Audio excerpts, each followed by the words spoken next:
Good evening, ladies and gentlemen, and welcome to First Friday Doctor Who at the St. Louis Science Center. It is my pleasure to introduce your host for tonight's program, James Enstall. James hosts Geek to Me Radio, which broadcasts every Sunday at 1 p.m. on 105.3 FM and 1380 AM right here in St. Louis. The show covers all aspects of pop culture, and James, a fellow Whovian, has interviewed several notable Doctor Who alum from Alex Kingston to Sylvester McCoy, and attended Doctor Who conventions all over the country. Please make him welcome James Enstall.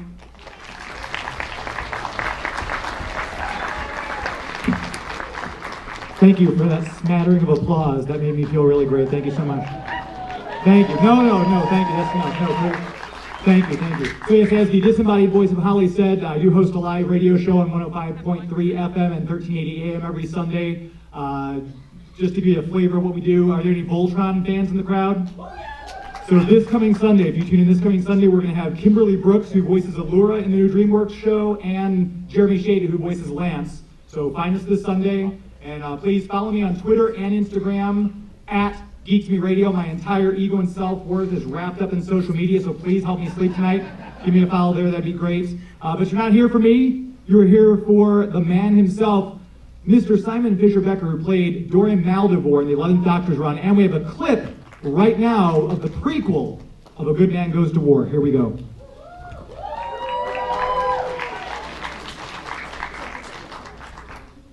All right, that was it, and we're going to bring out the man himself, the big blue guru of Doctor Who, Mr. Simon Fisher-Becker.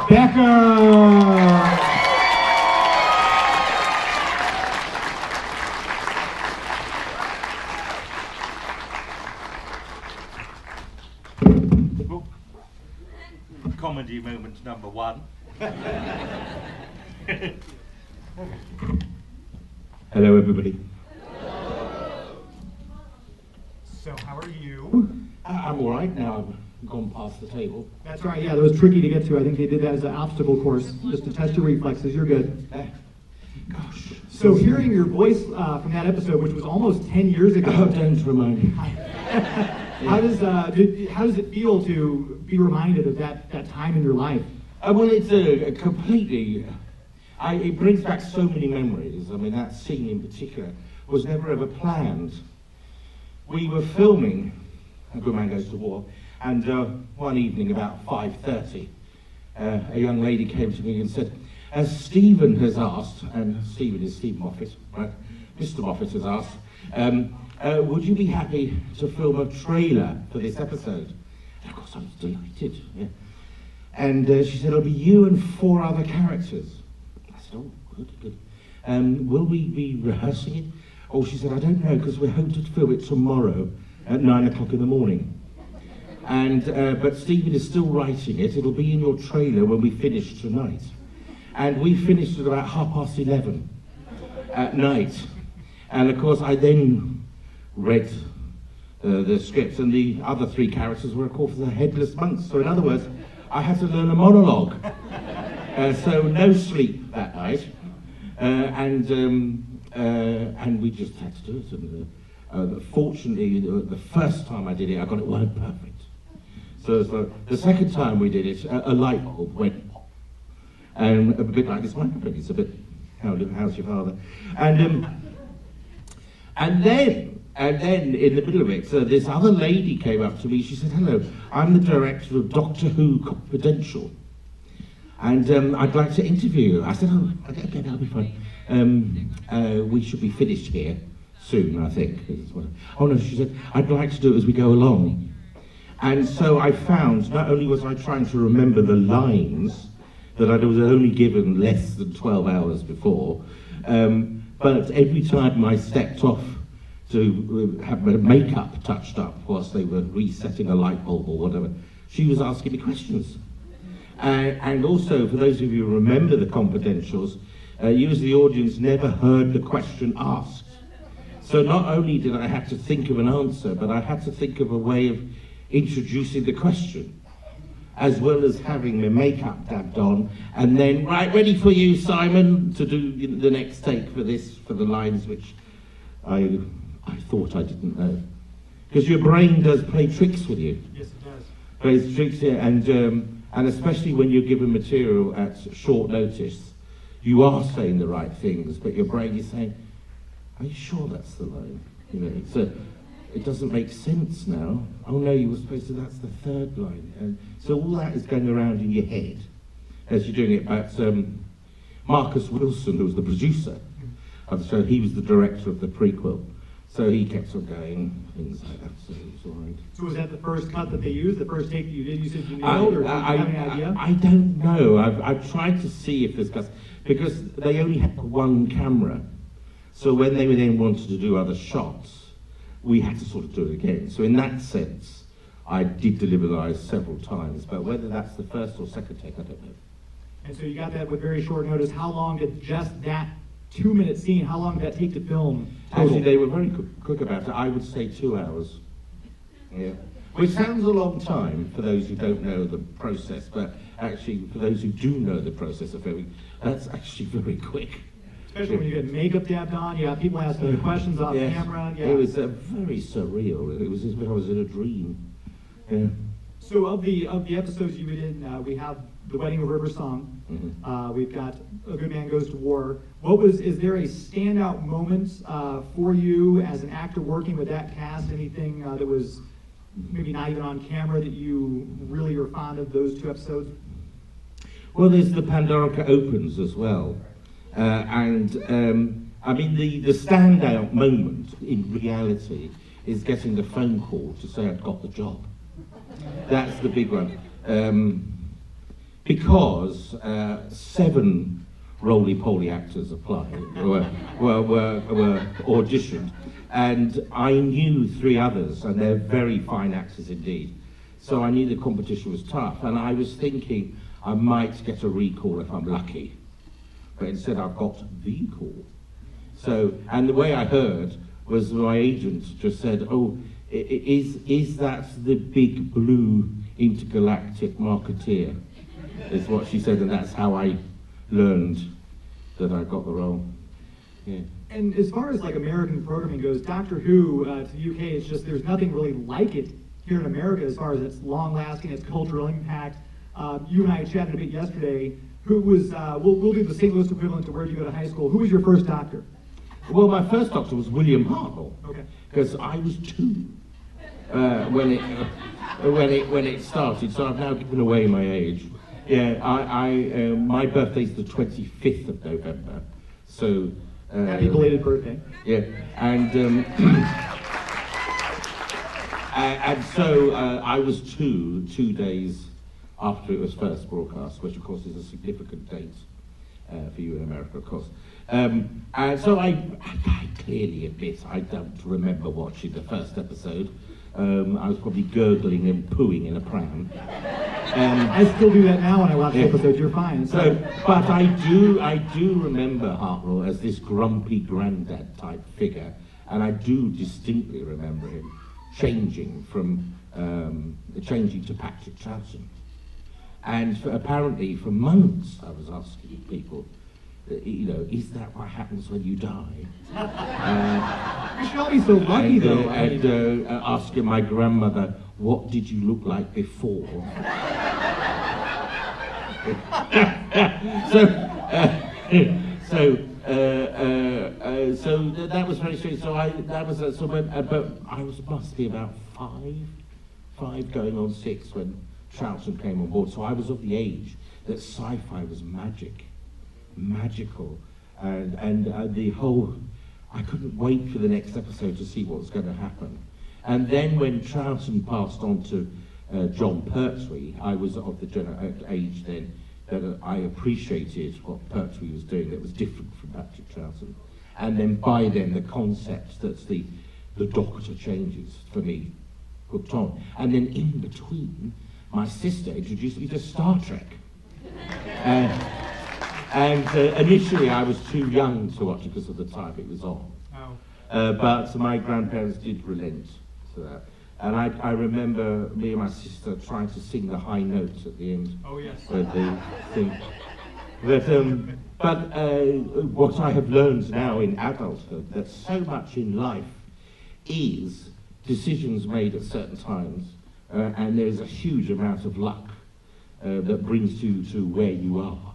Absolutely. And for me, as an actor, I've been very lucky. I've gone for auditions and I've got jobs for very good profile shows. And Harry Potter is the other example. But that one is much more bizarre. I mean, with Doctor Who, I just had one audition, and that's I always do when I give talks now to drama students. How many people are aspiring performers here? My advice is you get another job. No, I wish you all luck, but do have another skill. There, it was an audition that lasted at the very most 3 minutes. I got the job and my life has changed considerably. And so those 3 minutes were the most important 3 minutes in my entire life. And that's why I'm now here talking to you guys. The other bit of luck is that Stephen Moffat wrote a character that required a large actor. So that's a piece of luck. And the other more important piece of luck is the character grabbed the imagination of the fans. And Stephen Moffat freely admits that he only thought of Dorium to appear, because Dorium didn't even have his surname in the Pandorica Opens. He was just Dorium. Right. So Maldovar didn't come along until The Good Man Goes to War. And he freely tells me that he didn't really know what to do with Dorium until there was the interest from the fans. So it was the fans that got him to think, how else can I use Dorium? So I like coming to things and places like this and meeting the fans and looking them in the eye and thanking them for my new bathroom. And Dorium's taken on a life too. We discussed 12th Doctor in the Titan comics uses his head as a bowling ball. Yes. So he's continued on. Dorium's been it's very clear. Quite popular. Yeah, because people are continuously asking, when is Dorium coming back? And the actual honest answer is, I have no idea. No matter how many times I ring Stephen Moffat and now Chris Chibnall, you know, it's up to the powers that be. But it is clear that there are certain people who are saying, we want more. And there's a lot, not just for Dorium, but some of the other characters that we need answers to. So there has to be a forum somewhere for that to happen. We never found out what the debt was that Dorium No. owed the Doctor. We never found that out. No, so I've just got my own backstory to fall back on that. But it's just curious. It's a very bizarre industry to work in, really. And in many ways, I will admit I'm living a sort of dream.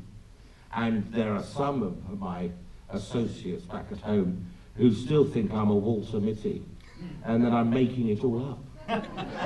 You see, and then you find them chewing wasps when they find evidence.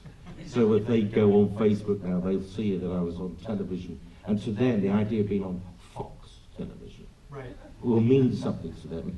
You can't send them like the 11th Doctor season 5 and just say, here, I'm in this proof. Oh, You no. can't. I've even had people say to me, but it doesn't look like you. Kind of the point, I guess. I say, well, you know, I'm not really blue, am I? And I do have a lot more hair, but it's strange. But the other thing is that friends will invite me to dinner, right? And I meet people I've never met before very often, and then they'll go, and Simon, what do you do? So I know something, so I just say, well, I'm an actor. And of course, most people think acting is a cop-out. Or you get comments like, oh, are you working at the moment, or are you resting? You know, they're being very sarcastic. And I don't mention Doctor Who at all. And then who invited me will gradually, you do know who Simon is. And there was one chap in particular, his daughter said, you do know who he is, Dad? Yeah, and all she said was Blue Man. His eyes popped out of his head. He then couldn't be nicer to me. And he was telling me about a nephew who was thinking about going into the profession. Will I be able to get him into Doctor Who? Some people's imagination of how the system works is so funny. Yeah. But so now there is that to deal with. But, you know, as someone who's always been bullied, I've got used to it. And you do work with anti-bullying campaigns, too. Yes, I've been contacted by various people. And I do a few shows where I sort of emphasise that those who are bullied have to, in a way, find a way of dealing with it, and also standing up to the bullies. Yeah. And there's been a couple. I had to go out a bit of trolling in the last couple of years, which got quite nasty. So in the end, I do vlogs. If anyone see, there is one I've done, and I've named names. And I've told them basically to fuck off.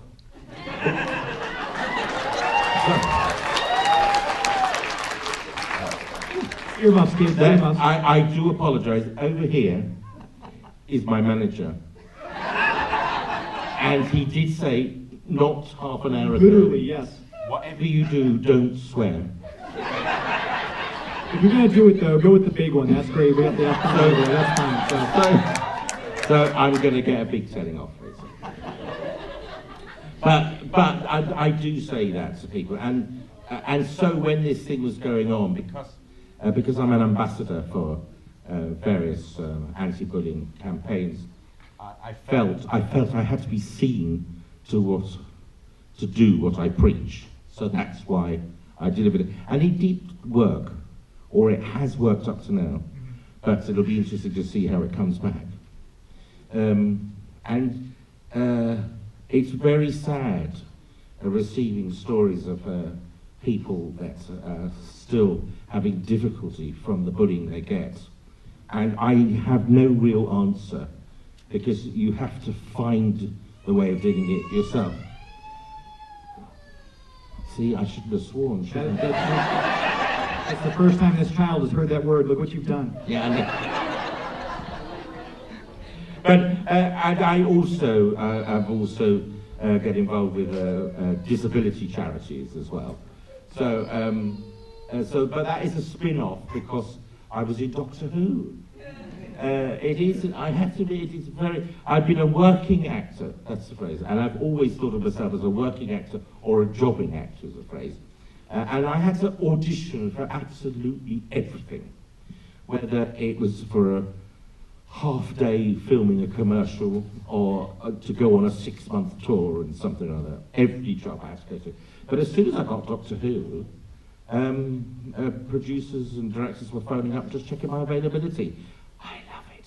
That's the dream. Oh, because I have to say, I'm very tired of having to audition.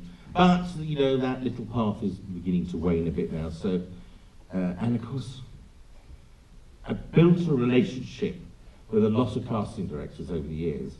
But I've got grey hair now, so a lot of them have either died or retired. So you're now having to deal with the new breed that are coming in, who are very different from the older breed. A story I can tell, I hadn't been for a casting for about 4 years. And then I was called in because they were looking for a fat man stuck in a chair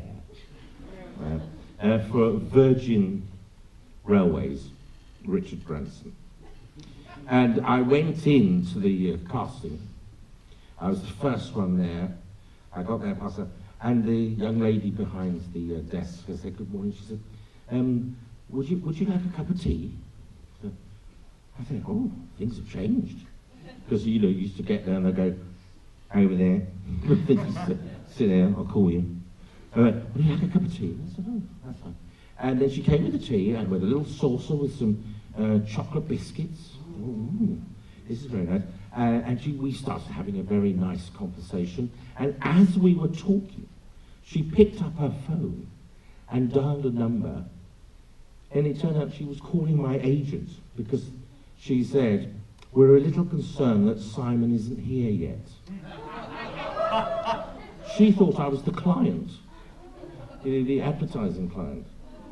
So she didn't even know who I looked like. Very strange. Where the irony now on this circuit, those of you know Ian McNeice, he played Winston Churchill in Doctor Who, and if any of you see Doc Martin, he plays Bert Large. And Ian and I are often confused. People often come to me and they say, "Oh, I'd like your autograph, thank you very much. Can we have a selfie?" I say, "Yes." And then as we're just about to take the selfie, they'll say, "Can you do the V sign?" Which means they think I'm Ian.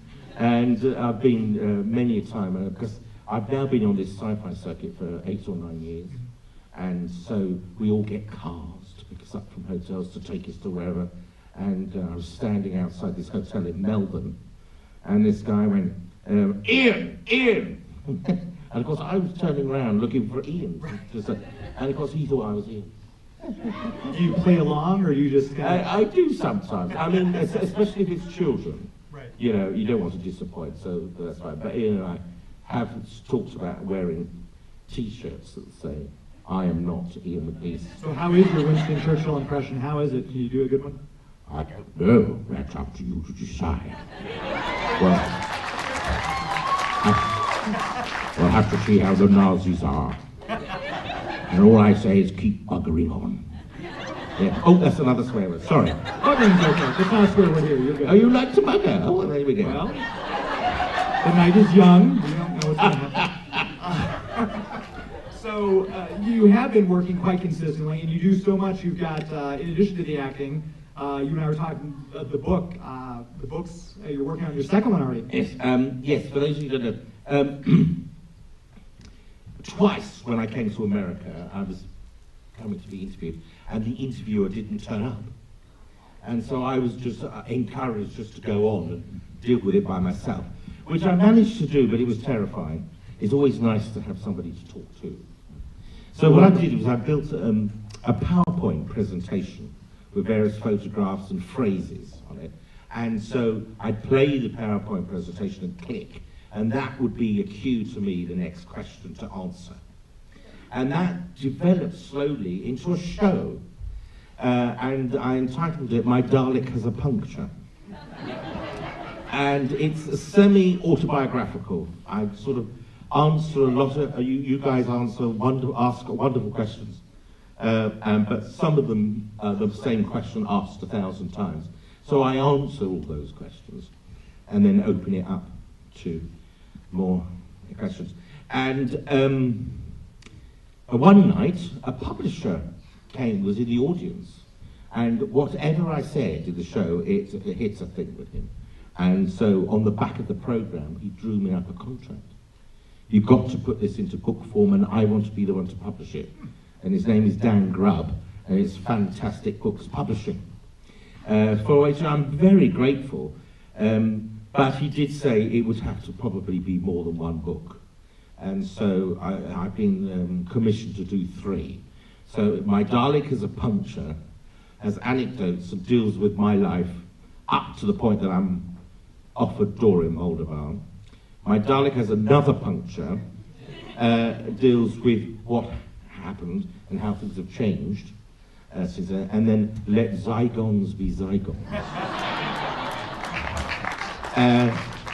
Answers in an anecdotal way a lot of questions and comments that people say have asked over the years. So that's it. So the first one is out. It's been out for a couple of years. The second and third one will be out in 2019. So there we go. And doing radio as well. You're yes, another spin-off, and it is you wonderful people who have sort of befriended me.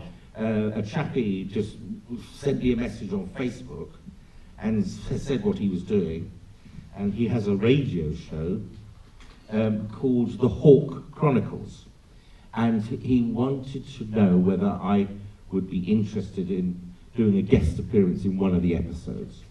So of course, I always say to things, subject to availability, yes. And as he offered to pay, it was even more. Yes, and so I did this one episode, and he came back to say that once he announced that I was going to do this guest appearance, that particular episode was one of the highest downloads, and I don't know what the terminology is, but more people watched it. So I've now done 10 episodes.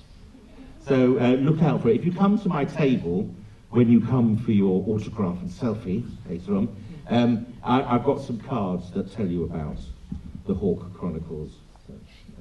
But it's wonderful, really. I get lots of work through Facebook.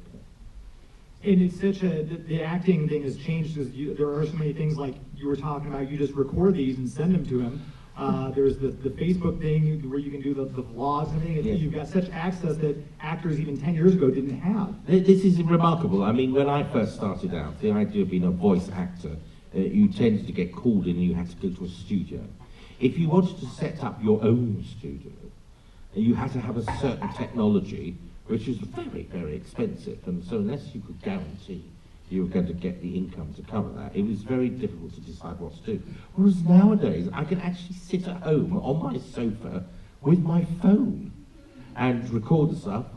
They create MP3 files, and you just email them. It is utterly extraordinary.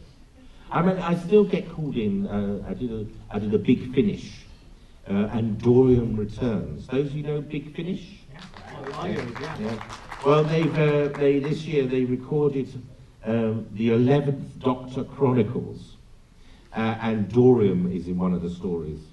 And the guy playing the 11th Doctor is not Matt Smith, but an utterly superb actor called Jake Dudman.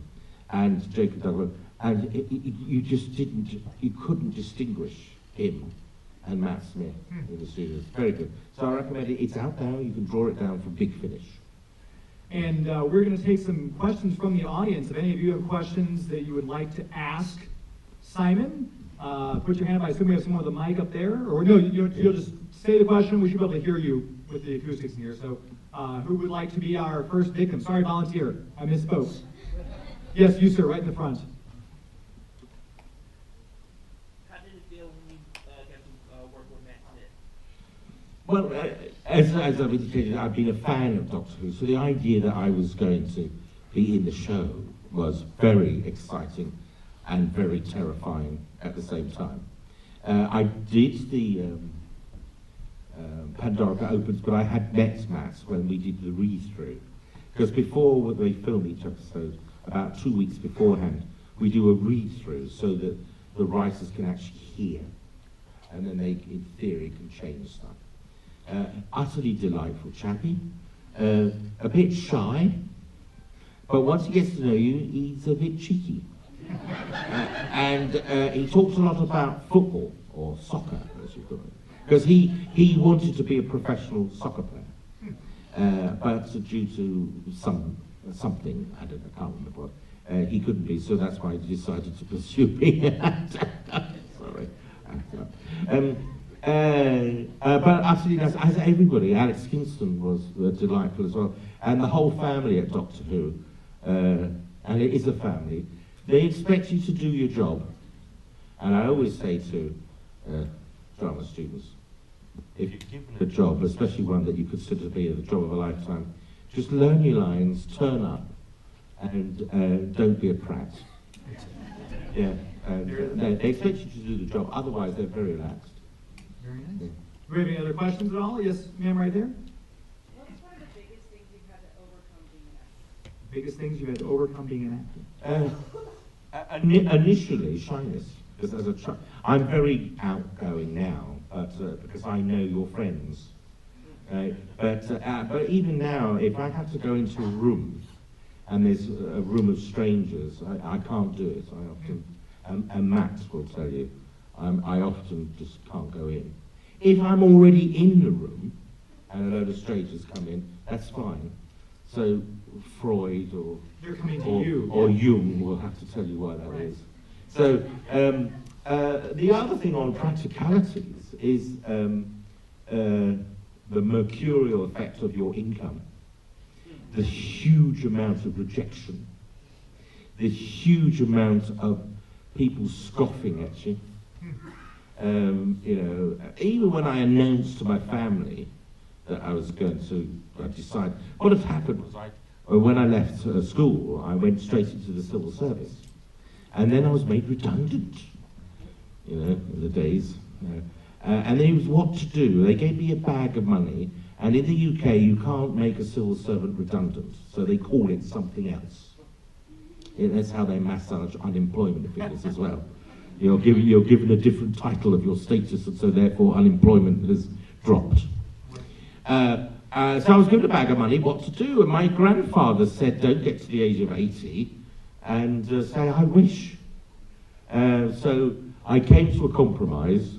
I said, I'll go for 3 auditions for colleges, and if none of them offer me a place, I'll stay in the civil service. Well, I was offered 2 places, but luckily so.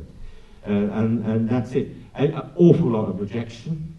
And what college, even today, and I find it very irritating, is they don't actually teach drama students the reality of actually what the job is. Really, any actor has to be a businessman.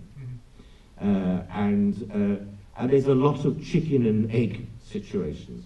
Because at college, they'll say, what you have to do is get yourself an agent. And the agent will find the work for you. Bollocks. An agent is necessary to have because some producers won't deal with the artist. So they're a necessary evil, as it were. I mean, my agent is very good, so I'm not. So I have to say that as this is a live broadcast. Right, yeah. No, my agent is very good, and we have a good relationship. And most agents are, but there are some that take advantage. So what other things have I had to overcome? Because of my size. The big thing I had to get over is the sour and bitterness of my very thin actor friends. Because I'm absolutely convinced the chunkier chappie gets the work. And I think it's because there's a lot of, particularly of film, independent film, the budget is low. Sure. Yeah. A big chap fills the screen, so they don't have to spend so much money on the background.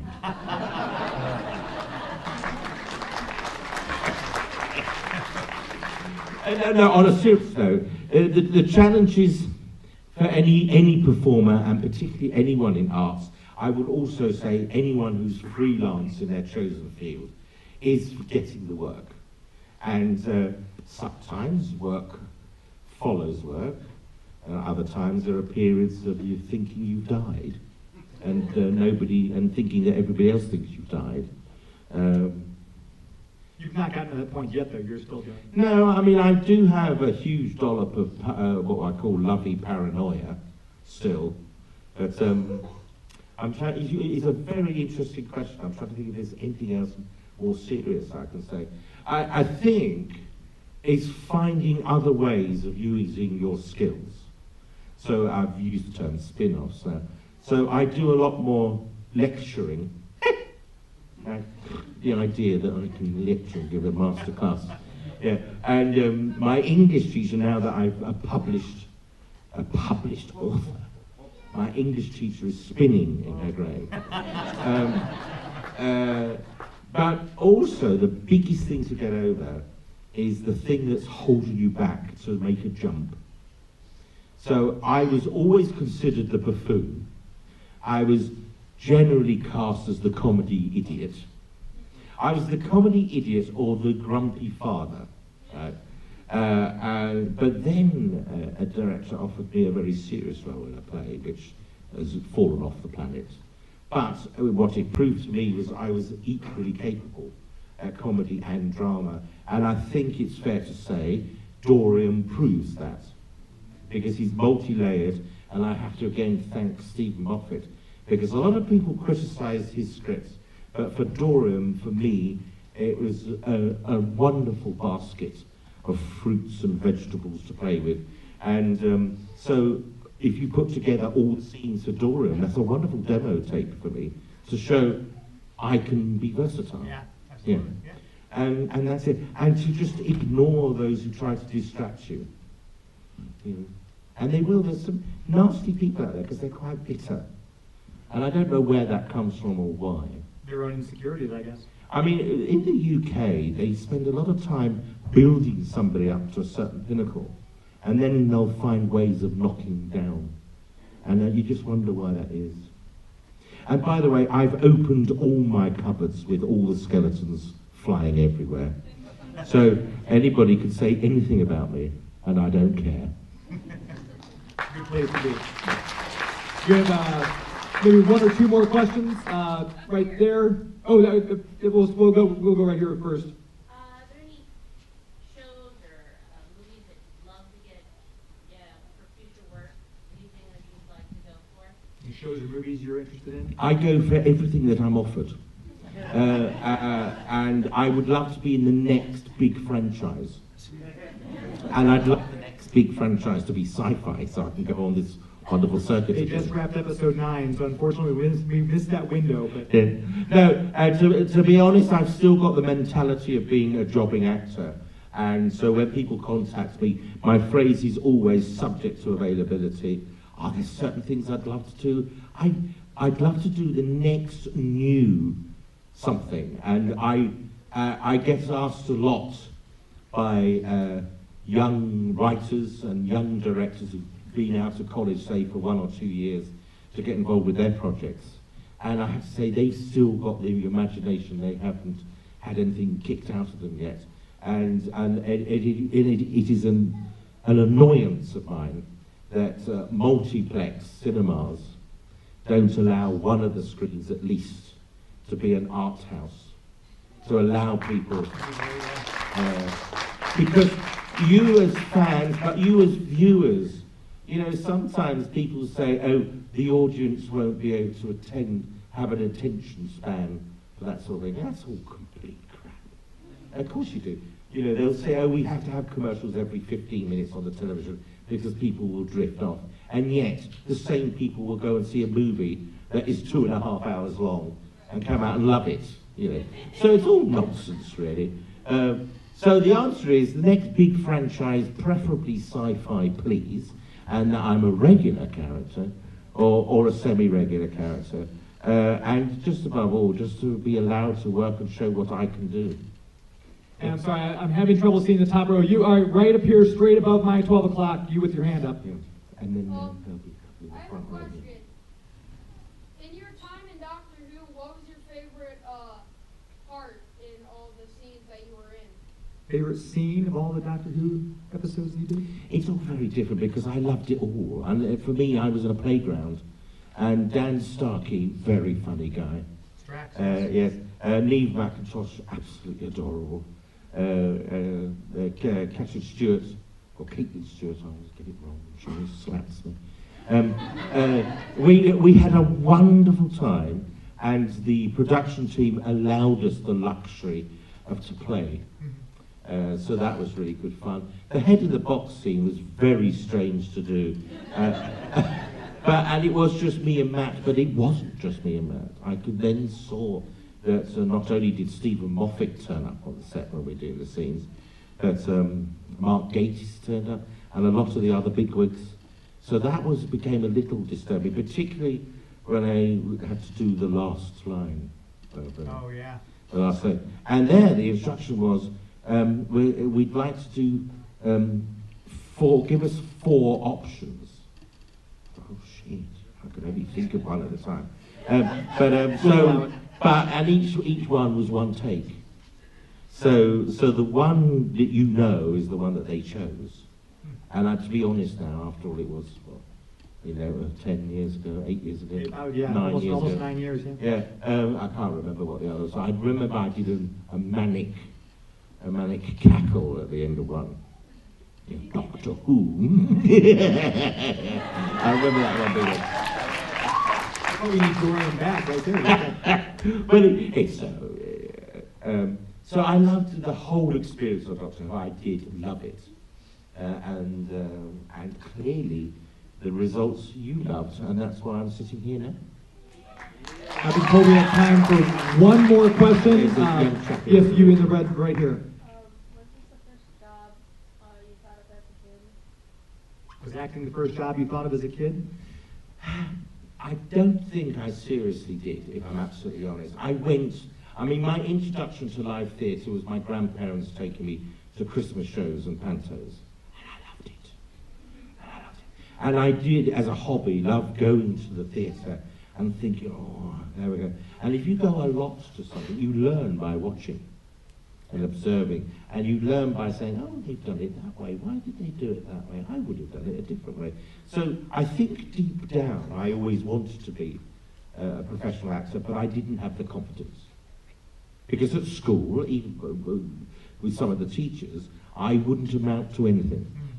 And I had my English teacher, who I quote her, she did in front of the class tell the entire class I wouldn't amount to anything. So this is what not amounting to anything looks like. So,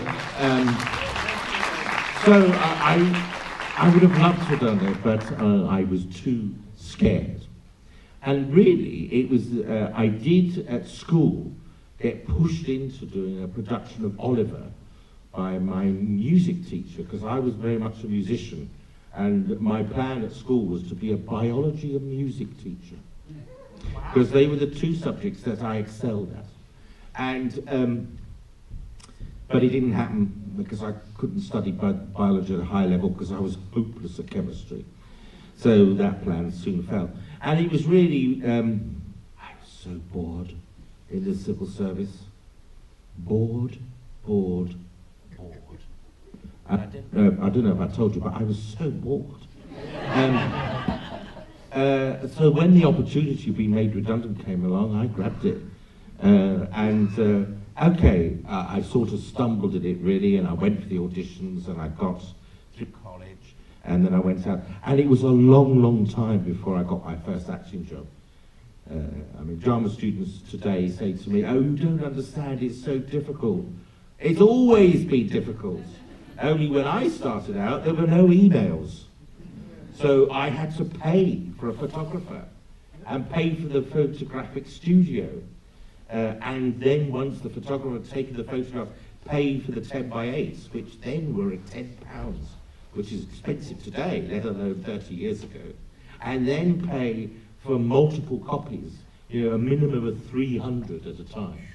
And then send it all out with a stamped addressed envelope, which never came back. Then there was an industry newspaper called The Stage and Television Today, and in the back pages there were 7 or 8 pages each week advertising for actors for certain jobs, and I just wrote off, and then eventually I got one audition, and I was lucky that I got the role. And so that's the pressure, whereas today, get a decent JPEG, type yourself, a decent CV, and you all do it by email. Bing, bing, bing, it's all very easy. Only there are no adverts for actors' jobs in the stage and television today. Yeah. So basically, there are hundreds of thousands of us aiming for 10 jobs a week. Yeah, so that's stiff competition, and I'm in a fortunate position now that I get a lot of work because people think of me, which is very nice. Yeah. And before we go, we're going to do a quick giveaway. My radio show, Geek to Me Radio, is sponsored by Marcus Theaters. So we're going to give away 2 passes to see a movie, and also Historic St. Charles, discoverstcharles.com is one of my sponsors. So the English shop, we got a box of Jelly Babies, and we also have a Davros Funko Pop that we're going to give away. So the easiest way, does anyone have an 11th Doctor screwdriver on them right now? You, ma'am, yeah, I can see it. Okay, come right down. Round of applause for our 11th Doctor screwdriver winner.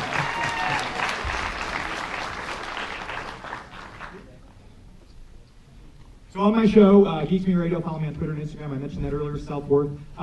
Geek to Me Radio, we do a game called This or That. And when I have a celebrity on, I usually ask them, for example, do you like beaches or mountains? And they give an answer. There's no right or wrong answer, but in this case, you're going to have to guess ahead of time what you think he was going to say, all right?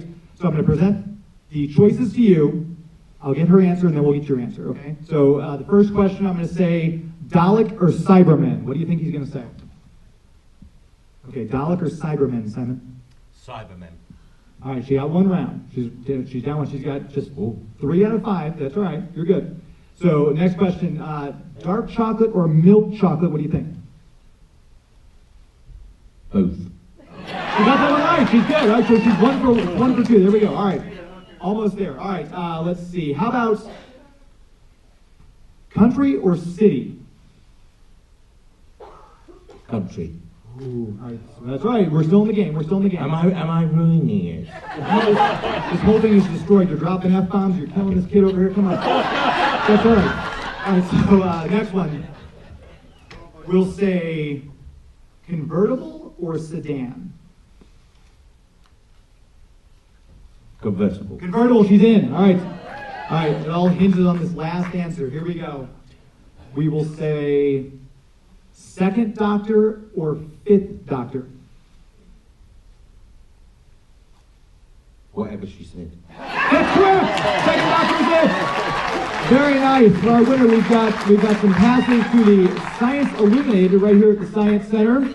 We've got a Matt Smith magnet, 11th Doctor magnet. Here are 2 passes to see a movie at the Any Marcus Theater. We have some Jelly Babies and a Davros Funko Pop for your very own collection right there. What's your name?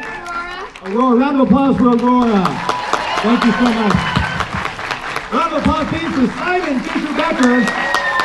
Follow him on Twitter, @Fisher-Becker, and check out his website, which is fisherbecker.info, to keep up with his gallery, all of his stuff he's got going on. Thank you so much for coming out here and interacting with us, Simon. Thank you very much for inviting me. I thoroughly enjoyed myself.